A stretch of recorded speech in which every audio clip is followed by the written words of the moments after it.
Mon nom est Victor Drury. On est ici sur ma ferme. La ferme, c'est à mon nom propre. Fait que Victor Drury, je vis ici. Je suis deuxième génération de ferme bovine. Mon père qui est à côté de moi, c'est Guy Drury. Et je vis ici avec ma femme et mes 3 enfants. On est ici dans des champs de pâturage pérennes et qui ont beaucoup d'autres vies qui vivent dedans. Fait qu'il y a des espèces d'oiseaux, il y a des espèces d'insectes, il y a des chevreuils et toutes autres sortes d'animaux qui vivent ici. Fait que l'idée, c'est pas seulement la production bovine qui vit sur notre ferme, il y a beaucoup d'autres choses qui vivent ici aussi. Je suis en connexion avec le groupe ALUS et c'est Maria-Josée Mazot qui nous aide. Et ce qu'elle fait, c'est elle recrute des producteurs agricoles, pas seulement bovines, pour créer des différents projets pour améliorer la biodiversité sur les fermes au Québec. Et pour moi, personnellement, ce qu'on a fait 2 choses. On a réservé un de mes champs qui avait des oiseaux en danger, en péril. Et pour ce champ-là, on a retardé la fauche du foin et on a retardé le pâturage des animaux pour donner une chance aux oiseaux de créer leur nid et d'avoir le petit oisillon pour qu'ils puissent vivre. Ce qu'on fait sur notre ferme avant le 15 juillet, on a attaché une barre au devant du tracteur, qui est une barre d'effarouchement, qui a des chaînes qui traînent par terre en avant de la faucheuse pour que les oiseaux qui sont dans leur nid puissent voler à l'air au lieu d'être coupés par la faucheuse. Ce qui m'a motivé à participer au projet, c'est 2 choses. Je voulais des projets qui ne nuisent pas à ma production primaire, ce qui est les bovins.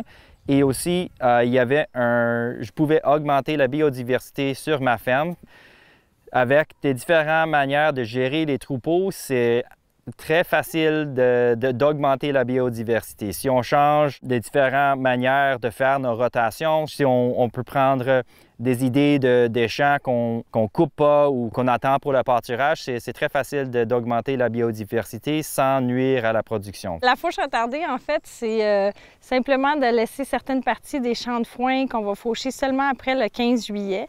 Ça va permettre aux oiseaux champêtres, c'est-à-dire les oiseaux qui vont nicher dans les champs de foin, de compléter leur cycle de reproduction. Là, nous, on vise surtout le goglu des prés, qui est une espèce en péril, qui va nicher du 15 mai au 15 juillet.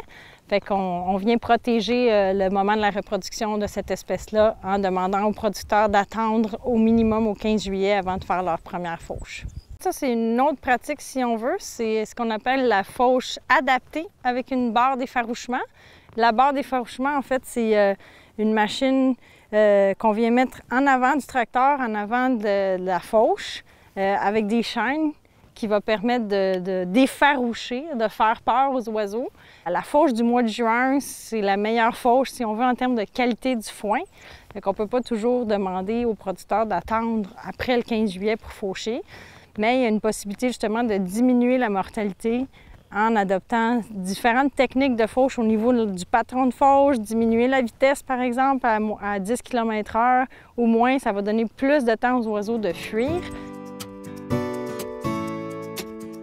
Il y a la sturnelle des prés aussi, qui est une autre espèce en péril qui va nicher dans les pâturages.